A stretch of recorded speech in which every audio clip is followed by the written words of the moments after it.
జరాసంధుడు మహాభారతంలో వచ్చే ఒక ప్రముఖమైన రాజు. జరాసంధుడి తండ్రి రాజు బృహద్రథుడు. కాశీరాజు కవల కుమార్తెలను వివాహం చేసుకున్నాడు.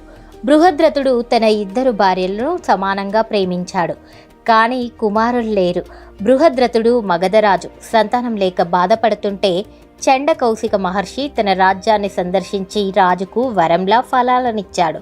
రాజు ఆ ఫలాలను తన ఇద్దరు భార్యలకు సమానంగా పంచాడు. త్వరలోనే ఇద్దరు భార్యలు గర్భవతి అయ్యారు మరియు మానవ శరీరంలోని 2 భాగాలకు జన్మనిచ్చారు. ఈ 2 నిర్జీవ భాగాలు చూడడానికి చాలా భయంకరంగా ఉన్నాయి.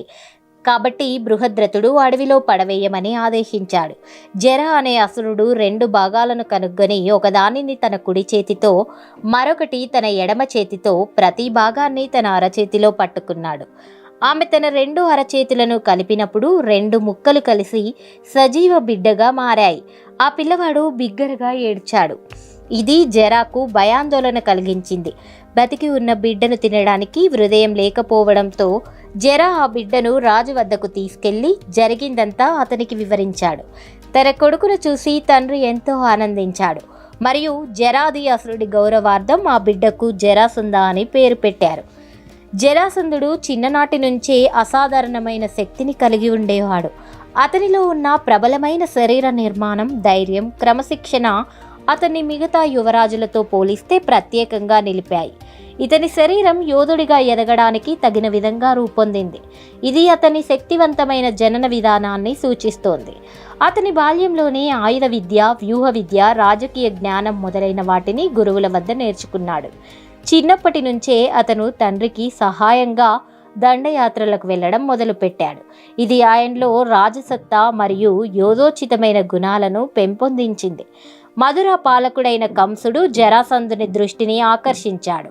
అతని ధైర్య సాహసాలకు ఆకర్షితుడై జరాసంధుడు కంసుని తన అల్లుడిగా చేసుకొని అతని 2 కుమార్తెలను వివాహం చేశాడు. జరాసంధుడు కంసుడికి అల్లుడవుతాడు.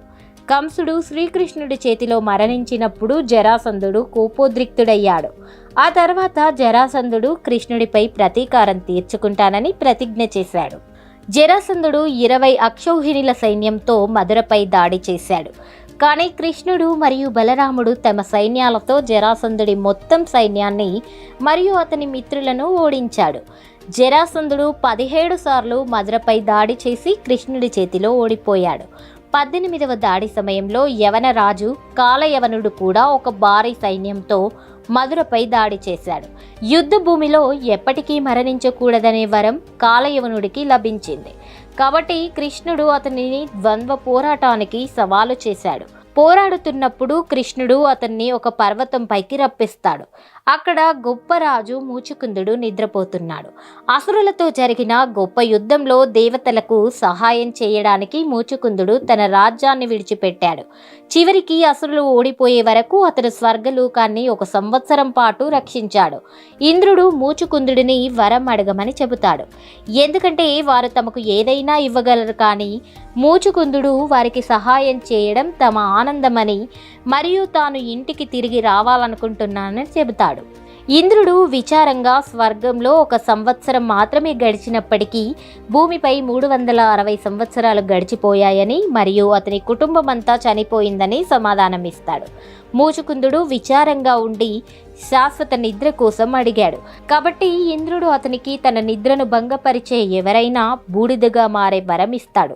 మూచుకుందుడు పర్వతం మీద నిద్రిస్తున్నాడని కృష్ణుడికి తెలుసు, కానీ కాలయవనుడు అలా చేయలేదు. కాబట్టి కృష్ణుడు మూచుకుందుడిని కనుగొన్నప్పుడు కృష్ణుడు ధరించిన శాలువాతో అతన్ని కప్పాడు. కృష్ణుడి శాలువాతో కప్పబడి నిద్రపోతున్న వ్యక్తిని చూసిన కాలయవనుడు కృష్ణుడు తప్పించుకోవడానికి నిద్రపోతున్నట్లు నటిస్తున్నాడని అనుకున్నాడు. ఎందుకంటే నిద్రపోతున్న వ్యక్తిపై దాడి చేయడం యుద్ధ నియమాలకు విరుద్ధం. కాలయవనుడు అతన్ని లేపడానికి తన్నాడు. అది మూచుకుందుడిని మేల్కొల్పుతుంది మరియు అతని కళ్ళ నుండి గొప్ప జ్వాలలు వెలువడి కాలయవనుడు కాలిపోయాడు. మరియు అతను యుద్ధ భూమిలో లేనందున అతను తన వరం ఉల్లంఘించకుండానే మరణించాడు. అప్పుడు కృష్ణుడు మూచుకుంద మోక్షాన్ని లేదా మరణం మరియు పునర్జన్మ చక్రం నుండి విముక్తినిస్తాడు. జరాసంధుడు మధురపై దాడి చేస్తూనే ఉంటాడు. చివరికి కృష్ణుడు దైవశిల్పి అయిన విశ్వకర్మను సముద్రం దగ్గర ఒక అద్భుతమైన నగరాన్ని నిర్మించమని ఆదేశిస్తాడు. అది రాత్రిపూట పూర్తవుతుంది. తర్వాత కృష్ణుడు మధుర జనాభా మొత్తాన్ని ద్వారకా అనే కొత్త నగరానికి తీసుకువెళ్తాడు.